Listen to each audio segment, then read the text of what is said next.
പ്രിയ സുഹൃത്തുക്കളെ നമസ്കാരം. ഞാൻ ഇന്ന് ഒരു സാജൻ സ്കറിയയുടെ ഒരു വീഡിയോ കണ്ടു.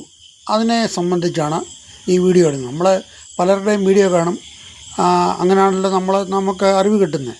അല്ല നമ്മളിവിടെ നിന്നിട്ട് നമുക്കൊന്നും അറിയാനൊക്കത്തില്ല പല വീഡിയോകൾ. അപ്പോൾ സാജൻ സ്കറിയയുടെ ഒരു വീഡിയോയ്ക്കകത്ത് വി ഗാർഡിനെതിരായിട്ട് ഛത്തീസ്ഗഡിലോ അങ്ങനെ രാജസ്ഥാനിലോ ഒക്കെ CITUകാരുടെ നടത്തിയൊരു സമരത്തിൻ്റെ കാര്യമൊക്കെ പറഞ്ഞു.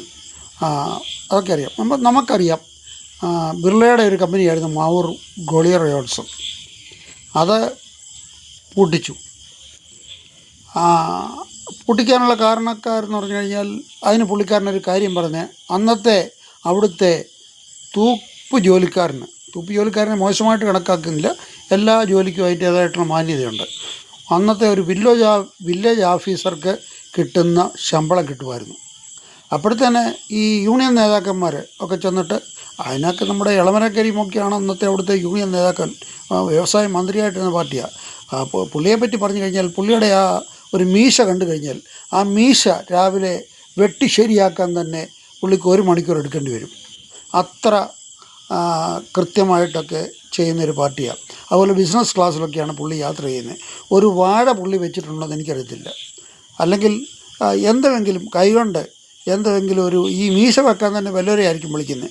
അത്രയും ഒരു ഇളവരക്കരിയുമൊക്കെയാണ് CITUവിൻ്റെ തൊഴിലാളി നേതാക്കൾ. അപ്പോൾ ഇവരെ പറഞ്ഞു, എടാ നിങ്ങൾക്ക് ഇത്രയും ശമ്പളം കിട്ടുന്നുണ്ട്, ഒരു വില്ലേജ് ഓഫീസർക്ക് ഇത്രയും ശമ്പളം കിട്ടുന്നുള്ളൂ. അപ്പോൾ ഇവന്മാർ എത്ര ഇതായിരിക്കും, ഈ ബിർളയൊക്കെ കോടികളായിരിക്കും സമ്പാദിക്കുന്നത്. അതുകൊണ്ട് നമുക്ക് ഇതിനെതിരായിട്ട് സമരം ചെയ്യണം. പാവം പിടിച്ച ആൾക്കാർ വിശ്വസിച്ചു, ആ സമരത്തിൽ വീണുപോയി, പൂട്ടിക്കെട്ടി എത്രയോ പേർ ആത്മഹത്യ ചെയ്തു. ഇതുപോലുള്ള ഈ നേതാക്കന്മാരാണ് ഈ കേരളത്തിൽ നിന്ന് ഈ വികസനം എന്നുവെച്ചാൽ എന്നുവെച്ചാൽ ഞാൻ ലാസ്റ്റിൽ പറയുന്നത് നമ്മുടെ ഗോവിന്ദൻ്റെ ഭാര്യ ഒരു ആന്തൂർ സാജനെ കൊന്നില്ലയോ, അതുവരെയുള്ള അങ്ങനെ എല്ലാം പൂട്ടിക്കെട്ടിച്ചതിന് ഉത്തരവാദികൾ വരാം. ഈ വി ഗാർഡിൻ്റെ പുറകെ, വി ഗാർഡെന്ന് പറഞ്ഞാൽ ഒരു ബ്രാൻഡാണ്. ഞങ്ങളൊക്കെ വെളിയിലൊക്കെ നിൽക്കുമ്പോൾ വി ഗാർഡിൻ്റെ സ്റ്റെബിലൈസർ നമുക്ക് വേണം, അതുപോലും പൂട്ടിക്കെട്ടിക്കാനായിട്ട് പുറകെ നടക്കുക. ഇവന്മാരെയൊക്കെ ഇങ്ങനെ ഇനിയും വെച്ചുകൊണ്ടിരിക്കണോ? ഇനി ബംഗാളിൽ നിന്ന് തുരത്തിയ പോലെ ഈ 4-ാം തീയതി കഴിയുമ്പോഴേക്കും ഇവർ തുറന്ന് പോകണം. അത് തുരത്തി സ്വന്തമായിട്ട് തന്നെ ഇവർ പോവുകയാണെന്നല്ല, അല്ലെ ആൾക്കാർ ആട്ടി ഓടിക്കണമെന്ന് ഒരിക്കൽ കൂടി പ്രഖ്യാപിച്ചുകൊണ്ട് ഞാൻ എൻ്റെ വീഡിയോ അവസാനിപ്പിക്കുന്നു. നന്ദി, നമസ്കാരം, ജയ് ഹിന്ദ്.